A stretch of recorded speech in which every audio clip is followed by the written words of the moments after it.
Hello guys. मैं Upendra Chaudhary, managing director Super Sports Institute Shivalik Nagar Haridwar. Defence मैं पिछले 13 ईयर से इंग्लिश स्पीकिंग कोर्स और मोटिवेशनल क्लासेस देता हूँ स्टूडेंट्स को। और यूजुअली मुझसे स्टूडेंट्स कुछ ऐसे क्वेश्चंस पुटअप करते हैं जिसकी आज के टाइम पे एक कॉमन नीड होती है। अभी लास्ट टाइम भी मैं क्लासेस पढ़ा रहा था, तो भी कुछ स्टूडेंट्स ऐसे थे जो वर्किंग पर्सन थे ऑलरेडी। शेड्यूल में फैक्ट्रीज़ के अंदर अच्छी खासी डेजिग्नेशन पे लोग वो काम करते हैं, लेकिन उनमें से कुछ लोगों के क्वेश्चंस थे जिन्होंने मुझे मेल किया और व्हाट्सएप पे क्वेश्चन पुटअप किए। ये मैं वीडियो उनके लिए बना रहा हूँ। उन्होंने मुझसे पूछा कि सर, हम अपने कम्युनिकेशन को एक इफ़ेक्टिव कैसे बनाएं, या फिर हम अपने आप को इस लायक कम्युनिकेशन कैसे बनाएं कि जो हमारे कलीग्स हैं या जो हमारे सीनियर्स हैं या जो भी XYZ हमारे रिलेटिव फ्रेंड्स हैं, वो हमारे कम्युनिकेशन को पसंद कैसे करें। ऐसे कौन से स्टेप हम लें, ऐसा क्या तरीका यूज़ करें हम कि सामने वाला या हमारा कोई भी नेटवर्क में बंदा हमें पसंद करे। तो दोस्तों चलिए मैं आप उनको कुछ थोड़े से टिप्स देता हूँ कि वो कैसे किसी से बात करेंगे, तो वो कैसे मतलब अपने आप को इफ़ेक्टिव बता सकते हैं। सबसे पहले, जब आप कभी किसी से मिले तो उसको थैंक्स बोलना ना भूलें। थैंक्स बोलने से मतलब, मान लो आप किसी के घर डिनर पे गए या लंच पे गए या ब्रेकफास्ट पे गए या टी XYZ कुछ भी, तो आपको खाना पसंद आया या नहीं आया ये क्वेश्चन नहीं है। क्वेश्चन ये है कि आपको चलते टाइम उसको एटलीस्ट एक बार कम से कम कुछ लाइनें कॉम्प्लीमेंट्री देनी है।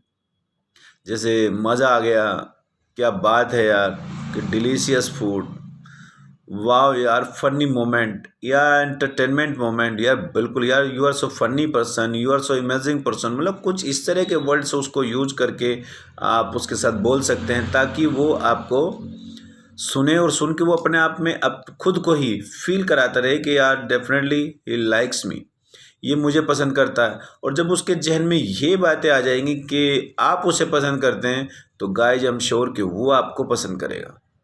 दूसरी बात, जब आप किसी से बात कर रहे हो, कोई आपके सामने बैठा हुआ है, कोई आपसे मिलने आया है 1 किलोमीटर 2 किलोमीटर 10 किलोमीटर से, सीधी सी बात है उससे आपसे बात करनी है।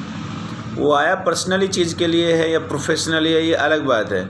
एक बिल्कुल भी एक बहुत बड़ी गलती हम लोग करते हैं कि वो आता है और हम उसकी बात सुनने के बजाय हम फ़ोन पे लग जाते हैं।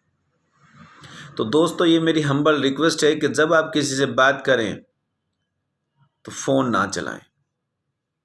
इससे उसके जहन में आपके प्रति निगेटिविटी मेंटालिटी क्रिएट हो जाती है। वो सोचना शुरू कर देता है कि यार मैं इतनी दूर से आया हूँ और ये मुझे इग्नोर कर रहा है। ऐसा ना करें। आप फ़ोन, कोई इमरजेंसी पॉइंट होता है तो आप उसे टोक दीजिए कि just a minute, excuse me, 1 second में आपको। और जिस किसी का फ़ोन है, हेलो यार जस्ट नाउ मैं बिजी में हूँ, मीटिंग में हूँ, मैं आपको बाद में कॉल करूँ, या तो आप उसको बोल दीजिए। या अगर हो सकता है उधर से भी कोई इमरजेंसी हो, तो जो सामने वाला बंदा बैठा है उसको कुछ मोमेंट के लिए कॉम्प्लीमेंट्री आप रोकिए और यही बोल कर रोके, प्लीज़ एक्सक्यूज़ मी, मैं बहुत इमरजेंसी कॉल में बात कर लूँ 1 मिनट के लिए, और जस्ट बहुत जल्दी ही मैं आपसे बात। उसको लगेगा कि ये बंदा मुझे भी कंप्लीटली रेस्पॉन्स दे रहा है। 2 चीज़ें। तीसरी चीज़, जब आप कभी ग्रुप में बैठे, 5 लोगों का ग्रुप है, 10 लोगों का ग्रुप है, 20 लोगों का ग्रुप है या 4 लोगों का ग्रुप है, XYZ, नो इशू, तो आप किसी एक बंदे को इग्नोर ना करें, किसी एक पे स्पेशली फोकस ना करें। क्योंकि हम लोग यूजुअली हम लोग क्या करते हैं, किसी एक बंदे को फोकस करते हैं, किसी को बंदे को इग्नोर कर देते हैं। ये ध्यान रखना कि जिसको आप इग्नोर कर रहे हैं वो तो इस चीज़ को नोटिस कर ही रहा है, लेकिन जिससे आप बात कर रहे हैं वो भी आपको नोटिस कर रहा है कि ये बंदा उसको नोटिस कर रहा है, ये बंदा उसको इग्नोर कर रहा है।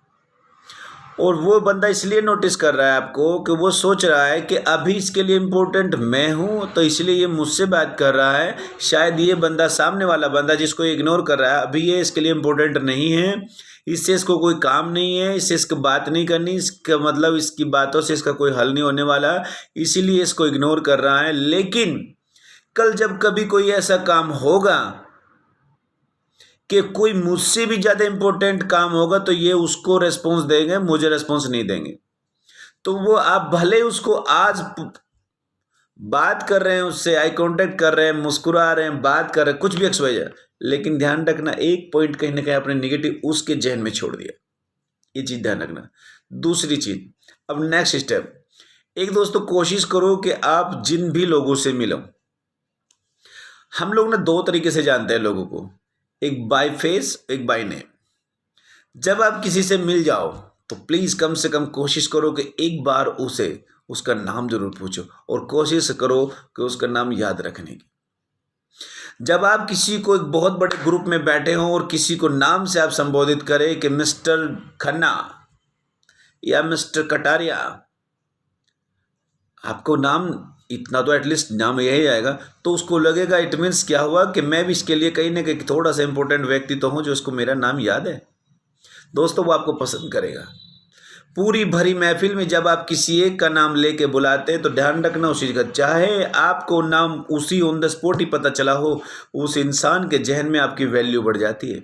ये बिल्कुल सच बात है। दूसरी बात, नेक्स्ट, जब आपसे कोई कुछ पूछे तो दोस्तों आप बिल्कुल भी ऐसा ना करें कि छोटा आंसर ना दें।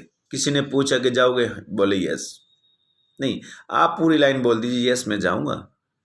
आप करोगे, यस मैं करूंगा, आई विल डू। यानी कि हाँ या ना, या देखता हूँ, मतलब छोटी चीज़ों में आंसर ना दे। उससे क्या होता है कि आपके अंदर उसको लगता है कि ही हैज़ एरोगेंस, इसके अंदर एरोगेंस आ गई है, ये थोड़ा सा एरोगेंट हो गया है, इसके अंदर घमंड है, ये आदमी प्रॉपरली बात नहीं करता। दोस्तों वो आपको पसंद नहीं करेगा, ये ध्यान रखना, बिल्कुल सीधी सी बात। नेक्स्ट, जब कोई बोल रहा हो तो किसी की बात को आप बार बार मत काटो। कोई एक बात आपके जहन में आ गई, आप उसको सुनी, अगर आप ऐसा करें तो वो फिर अपनी बात को एक्सप्लेन करनी शुरू कर देगा। लेकिन अगर आप बार बार उसको काटेंगे तो दोस्तों उस इंसान का कॉन्फिडेंस भी डाउन हो जाएगा, उसके अंदर हेजिटेशन आनी स्टार्ट हो जाएगी और वो इंसान आपको नोटिस कर लेगा कि he is not a good person for group. ये लोगों के में बैठने के लायक व्यक्ति नहीं है, ये लोगों की बात को काटता हुआ व्यक्ति है। क्लियर हुआ? एक चीज़ और, जब आप किसी से बात कर रहे हो, ग्रुप में बात कर रहे हो, मीटिंग में बात कर रहे हो, कॉन्फ्रेंस में बात कर रहे हो, तो दोस्तों ऐसा ना करें कि आप बात किसी से करें और देखें किसी और को। ऐसा बिल्कुल ना करें। अगर आप ऐसा करेंगे तो दोनों व्यक्ति आपको निगेटिव ही समझेंगे। रीज़न, जिसको आप देख रहे हो वो आदमी सोचेगा आपके बारे में कि यार इसको क्या प्रॉब्लम है, इसका मतलब ये बात ध्यान से नहीं सुन रहे इसकी। और जो आप बोल रहा है या जिसको आप बोल रहे हो वो आदमी कह रहा है कि समझाना मुझे था, समझा उनको रहा है, कोई सा भी नहीं समझेगा बात को। ये भी रियलिटी है बिल्कुल। और जब आप कभी ग्रुप में बैठे हो, पब्लिक में बैठे हो, मीटिंग में बैठे हो, तो दोस्तों ध्यान रखें कि आप अपने आप को स्पेशल मत दिखाइए। आप ये शो मत कीजिए you are the best only. आप कंपैरिजन किसी से मत कीजिए। वहां पे आप सिर्फ अपनी बात रखिए और ये किसी से कंपेयर करके आप अपने आप को बेस्ट या बेटर प्रूफ मत करने की कोशिश कीजिए। ये कुछ स्टेप्स ऐसे हैं गाइज, अगर आप इनको फॉलो करते हैं तो आई एम श्योर कि लोग आपको, स्पीकर्स आपको पसंद करेंगे। यही सच्चाई है बिल्कुल। बाकी जैसा आपको लगता है कि मेरी परिस्थितियां हैं, मुझे इस परिस्थिति के अकॉर्डिंग चलना है, वो अलग बात है। लेकिन दोस्तों कम्युनिकेशन को इफेक्टिव बनाने के ये कुछ स्टेप्स हैं जो मैंने आपको दिए हैं, एंड आई होप सो कि आप इसको फॉलो करने की कोशिश करेंगे। थैंक यू दोस्तों, हैव अ नाइस डे।